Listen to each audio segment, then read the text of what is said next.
Now this is the setting we've been waiting on for years now, and it's pretty much 99% confirmed at this point, thanks to the one and only Tom Henderson confirming it, as well as giving us the very first details on this main God of War. Thanks to Tom, which by the way, Tom has always been right on leaks over the years. Well, according to him and other insiders as well, the next God of War game will take us to Egypt to fight ancient gods. The God of War series is at a fascinating point in its life. The Norse saga wrapped up beautifully with Ragnarok, a game that not only tied off years of storytelling, but also pushed Kratos into brand new emotional territory.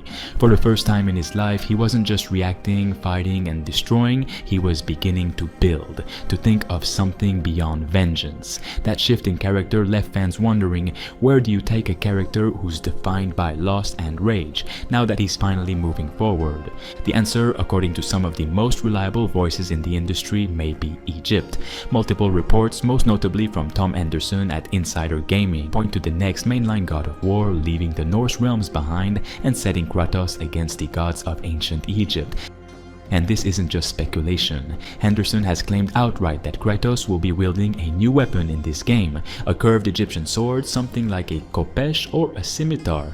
It's a weapon choice that doesn't just feel different, it feels symbolic. It screams of a cultural and mythological shift, a new chapter with its own tone, its own rules, and its own gods. Think back to 2018 when the Leviathan axe was introduced. That one weapon completely changed the way players approach combat. It wasn't just a tool for fighting, it was a way of interacting with the world, solving puzzles, recalling it mid-combo, freezing enemies in place. So a curved Egyptian blade could have the same impact, faster attacks, fluid chaining, more precision-based combat. Imagine Kratos carving through enemies with rapid arcs of steel, mixing agility with sheer power. The Leviathan was about weight and control, while the Blades of Chaos were about speed and brutality.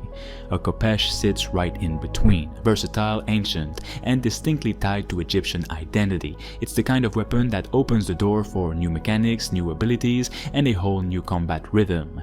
But the weapon is just the tip of the iceberg. If we really are moving to Egypt, this setting alone is worth getting excited about. Picture it: endless desert landscapes, sandstorms that alter visibility mid-combat, colossal pyramids rising out of the horizon, tombs and temples filled with environmental puzzles, secret chambers, traps waiting to be triggered. Santa Monica proved in Ragnarok that they can make a world feel alive and filled with mythic weight. Now imagine them reimagining the gods of Egypt with the same cinematic scope they brought to Odin and Thor.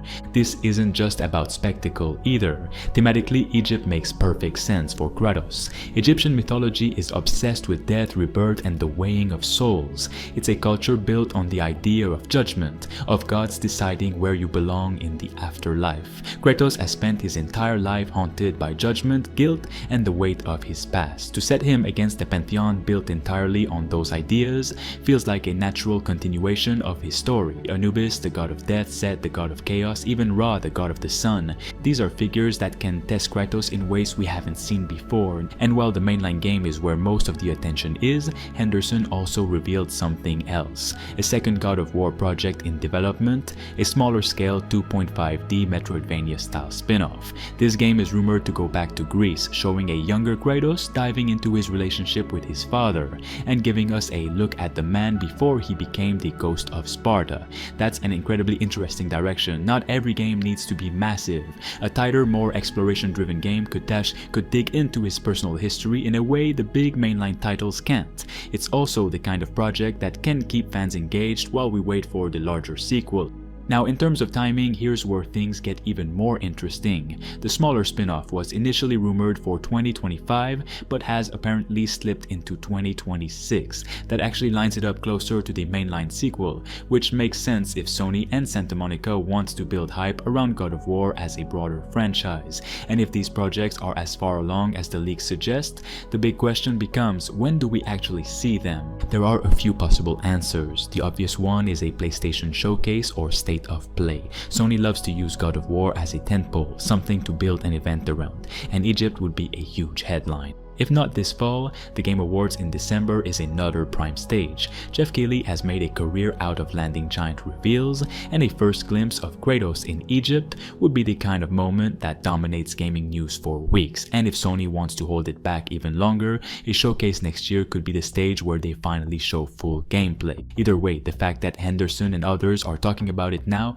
suggests that the reveal isn't years away. It's coming, and probably sooner than a lot of people expect. Another point worth bringing up is Santa Monica's overall direction. Jason Schreier reported earlier this year that the studio is also working on a reinvention of another older IP, with a scale comparable to God of War's 2018 reboot. That means the studio isn't just putting all of its eggs in one basket. They're experimenting and building toward the future. If the Egypt God of War game is real, and it's looking more and more like it is, it won't be the only big thing Santa Monica delivers over the next few years. That should make fans very optimistic.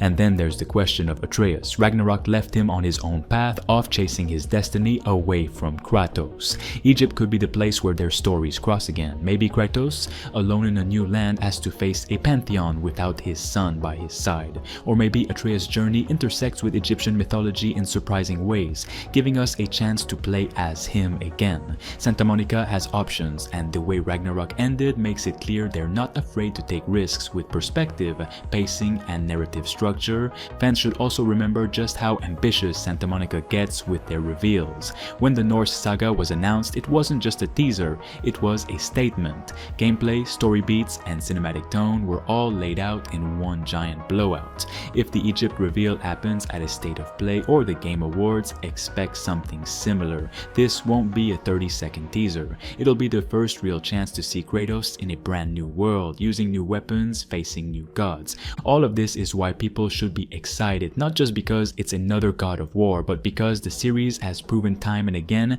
that it can reinvent itself without losing what makes it special. Kratos' journey has always been about survival, about fighting impossible odds, and about carrying the weight of his past into the future. Egypt offers a perfect next stage for that journey. It's visually distinct, thematically rich, and filled with mythological figures that can challenge him in ways we haven't seen before.